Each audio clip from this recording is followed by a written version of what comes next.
आप देख रहे हैं आज की खबर। मैं हूं आपके साथ रागिनी सिंह। रुक करेंगे खबरों की ओर, लेकिन उससे पहले हेडलाइंस पर एक नजर।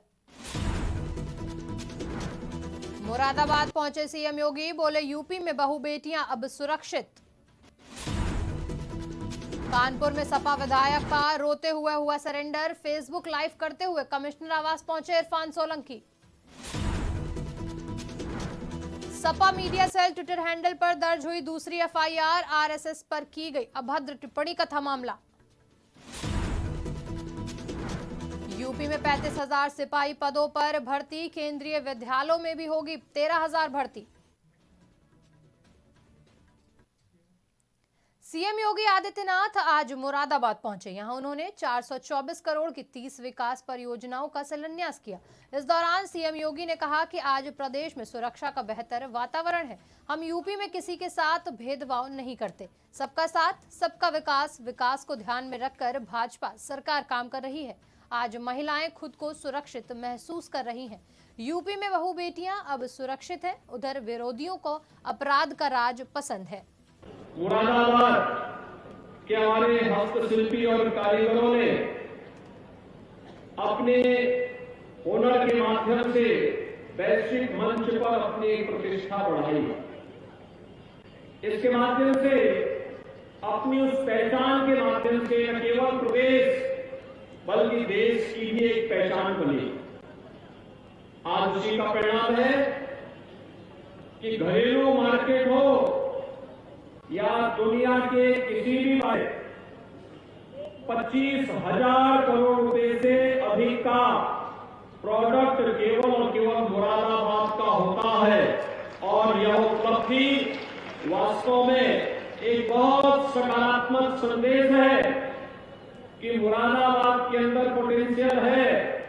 थोड़ा भी सरकार के द्वारा उन्हें प्रोत्साहित कर दिया जाए तो वे पूरी दुनिया के अंदर छाने की सामर्थ्य। सपा विधायक इरफान सोलंकी ने आज सुबह कमिश्नर आवास पर पहुंचकर सरेंडर कर दिया। उनके भाई रिजवान सोलंकी ने भी उनके साथ सरेंडर किया। इरफान 8 नवंबर की रात यानी कि 20 दिन से फरार चल रहे थे। जब इरफान पुलिस कमिश्नर के आवास पर सरेंडर करने पहुंचे तो उनकी आंखों में आंसू थे। इस दौरान उन्होंने मीडिया के किसी भी सवाल का जवाब नहीं दिया। मीडिया ने जब दोनों भाइयों से पूछा कि आप इतने दिन कहां रहे, तो इरफान और उनके भाई ने कोई जवाब नहीं दिया। इसमें विधायक इरफान सोलंकी और उनके भाई रिजवान सोलंकी मुख्य आरोपी हैं।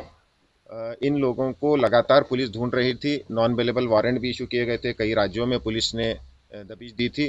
आज पुलिस के अथक प्रयासों के बाद इन्होंने अपने आप को पुलिस के सामने सीपी कार्यालय में प्रस्तुत हुए और आत्मसमर्पण किया। उसी केस में पुलिस ने इनको इमीडिएटली अरेस्ट कर लिया है और दोनों को आज न्यायालय में प्रस्तुत किया जाएगा। इस बारे में पूरी इनसे बयान लिया जाएगा और उसके बाद जो साक्ष्य अवेलेबल होंगे उसके।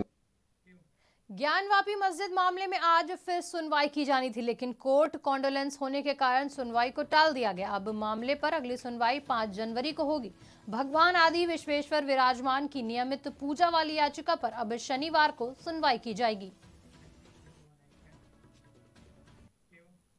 हमेशा से विवादों में घिरे रहने वाले जितेंद्र नारायण त्यागी उर्फ वसीम रिजवी एक बार फिर से चर्चा में है। 15 जुलाई 2021 को रेप पीड़ित महिला की तहरीर पर कोर्ट द्वारा वसीम रिजवी के ऊपर रेप का मुकदमा दर्ज हुआ था, लेकिन लगभग 15 महीने बीत जाने के बाद भी ना तो वसीम रिजवी पकड़े गए और ना ही उसके खिलाफ कोई कार्रवाई की गई। पीड़ित महिला एक बार फिर डीसीपी पश्चिम के ऑफिस में प्रार्थना पत्र लेकर पहुंची है। हमारा मामला ये है कि हम सादतगंज थाने गए थे वसीम रिजवी के खिलाफ।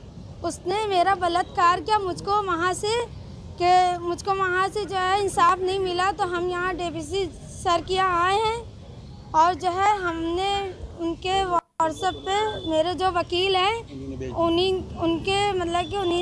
हमने उसको सूचना दे दी, तो उन्हीं ने उनको सूचना दी है। पीड़िता की कंप्लेंट है कि 15-16 महीने हो गए, आदेश हुए कोर्ट के, अभी तक गिरफ्तारी नहीं हुई है उसकी अभियुक्त की। 376 का मैटर है।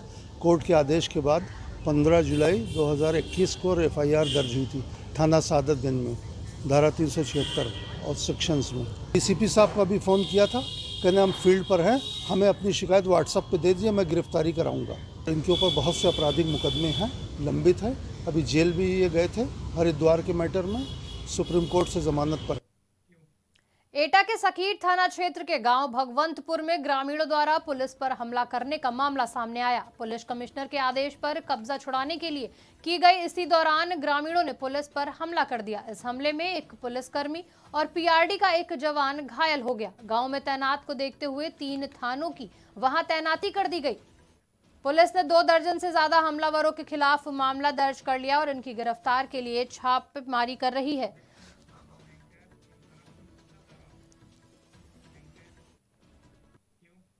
कन्नौज में पति द्वारा पत्नी की हत्या करने का मामला सामने आया। मृतक महिला पिछले काफी दिनों से अपने मायके में रह रही थी। जब कन्नौज शहर के सराय मीरा बाजार में किसी काम से पहुंची तो उसकी मुलाकात वहां पति पप्पू दोहरे से हो गई। पप्पू उसे वापस घर ले जाने लगा, लेकिन पत्नी श्रुति के जाने से इनकार करने पर दोनों में झगड़ा हो गया और पति पप्पू ने पत्नी पर चाकू से हमला कर दिया। चाकुओं के वार से श्रुति ने मौके पर दम तोड़ दिया।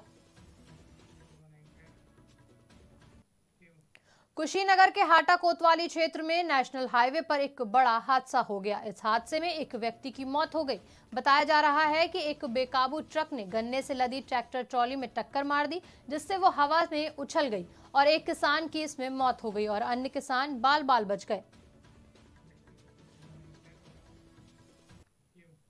बिजली की चिंगारी निकलने से गन्ने के खेत में आग लगने का मामला सामने आया। आग लगने से करीब 1 बीघा गन्ना जलकर राख हो गया।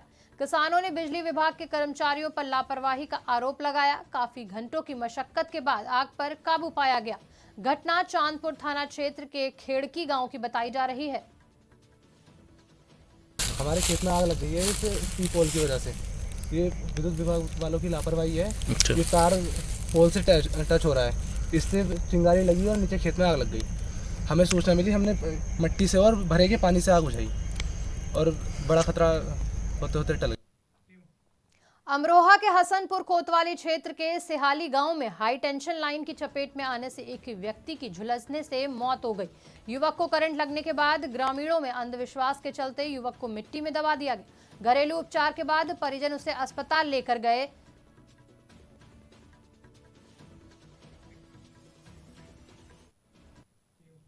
नीलांचल एक्सप्रेसवे ट्रेन में एक बड़ा हादसा होने का मामला सामने आया। ट्रेन में सफर कर रहे व्यक्ति की लोहे की रॉड लगने से मौत हो गई।